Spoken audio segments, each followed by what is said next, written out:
can try and have an assembly in a different sort of way, and that will encourage more people to become involved and become more active.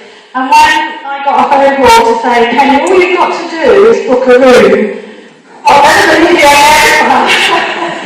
So I'm going to ask Mark just to make some brief comments and Owen before we finish tonight.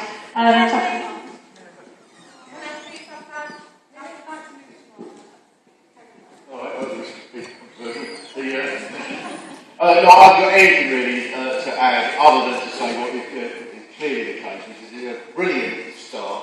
I always feel a little bit guilty because you sort of, you go around the country and make speeches. It's so easy compared to the stuff of just going around and knocking on doors and making sure that everybody comes out and doing the things that we have to really do to build a movement. And I'm very, very hopeful, to use Owen's phrase, hope being so much at the centre of what we have to have. I'm very, very hopeful, more hopeful I think than for some years, that we have an excellent opportunity here to get as many people as possible that are angry about things, and not just be angry but to actually do things. I think it's a tremendous opportunity. There's loads of people. None of this is to say that there haven't been campaigns. There have been hundreds of campaigns.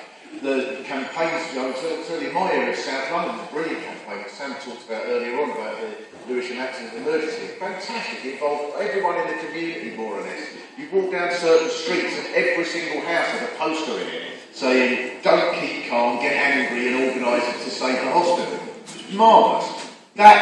All of those campaigns, if they're brought together, if they're all united, if they're coordinated in some sort of a way, that instead of it just being something that mucks up what the Tories and the Liberal Democrat friends are trying to do in one area, it's something that derails their entire project. And that's what I really, really hope this is tonight.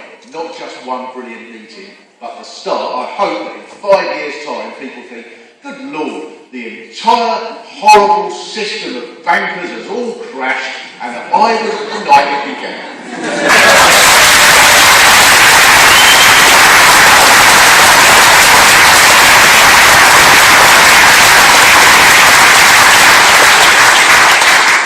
Amen to that. Look, I just want to say this, just to remind, if you like, of our power, our collective power.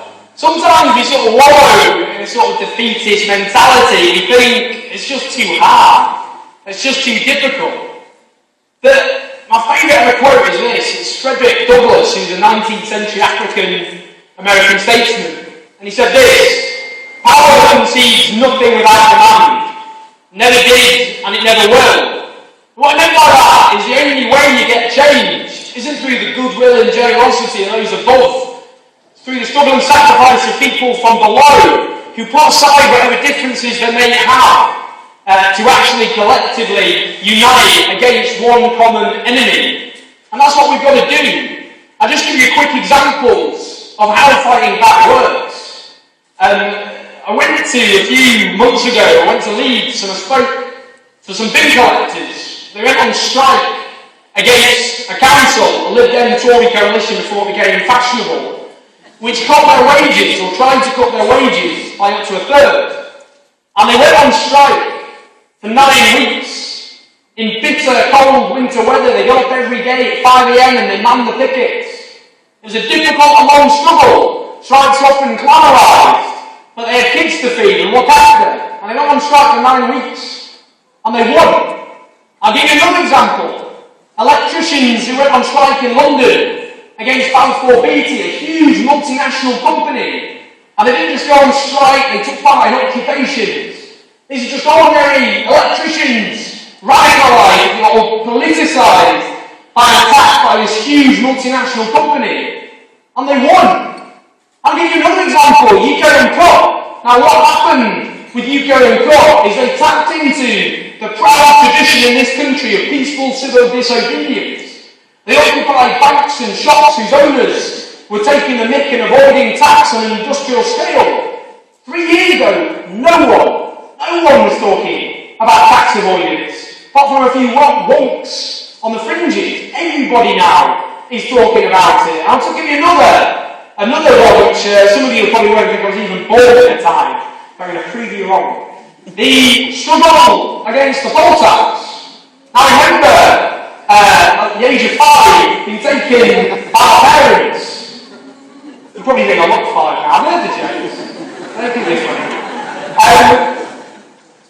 Dragged by my parents on this poll tax march with my twin sister. I mean, obviously know what was going on, and everyone had placards, and we wanted to get involved, so we were given just an A5 sheet. Actually started a chant with Kingdom Precocious now, didn't know what chanting.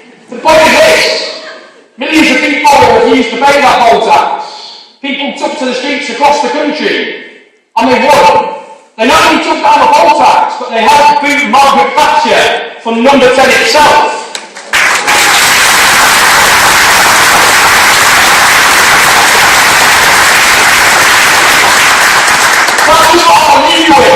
However tough it will seem, however powerful they look, if we link together, not just here in Manchester, but in towns and cities across the country, we link and unite all those people who are desperately crying out at their television sets and give people hope, we can win this. And that is what we always have to remember in the coming months, because it's a long road ahead. But this is a damn good start, don't forget that. In the coming months, we're going to build up this movement, and friends, we're going to win.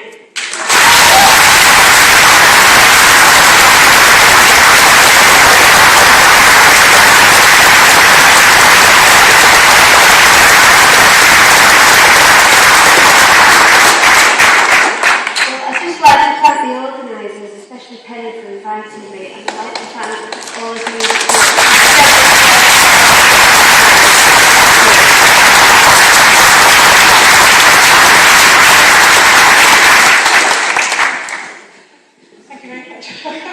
Okay, so that draws the evening's proceedings to a close.